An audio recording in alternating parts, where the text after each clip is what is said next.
At sanggol sa Cavite, namatay matapos ma-heat stroke. Pamilya ng bata, katakot-takot na pambabash pa ang inabot online. Yan at iba pang mga balita at impormasyon sa pagbabalik ng Frontline sa umaga.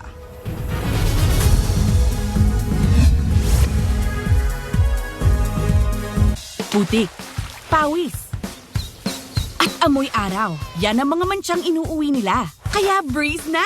Nagtatanggal ng mantsa sa unang babad pa lang. Long-lasting perfume pa. Sige sa mantsa. Breeze! Abangan ang mga kasalo nyo tuwing umaga. Good morning, kapatid! Good morning, kapatid! Mondays to Fridays, 9 a.m. Tutok na sa TV5. Ma'am Leticia, may nabalitaan po ko. Ang effect ng init, mas ramdam na ramdam pa simula May 6. Maraming salamat sa iyo, George. Dahil ang hit serye sa umaga, Tito Juanjo is here to the rescue. Pamilya, may sasabihin ako sa inyo. tatagaktak pa ang tawa at drama. Sa wakas, wala nang kaago sa pagiging bida ngayon. Ang tadhana ng pamilya, subaybayan sa bago nitong oras. Wow, ang galing naman nun. Oo, nag-enjoy tayo ng gusto. Parientes a la Fuerza, Mondays to Fridays, 10:30 a.m. sa TV5. Walang kakalma ngayong tag-init dahil ang una sa mga una mangyayari na dito sa TV5.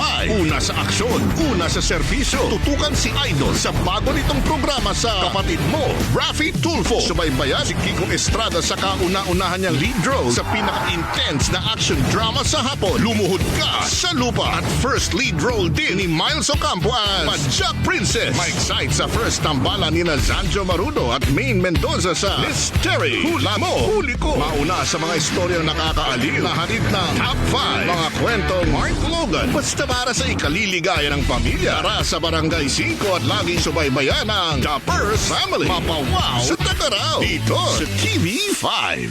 Kahit anong hamon ng buhay, kayang-kayang lampasan basta't kumpleto ang pamilya, tulong-tulong at sama-sama. Meet the First Family. Coming soon sa Barangay 5.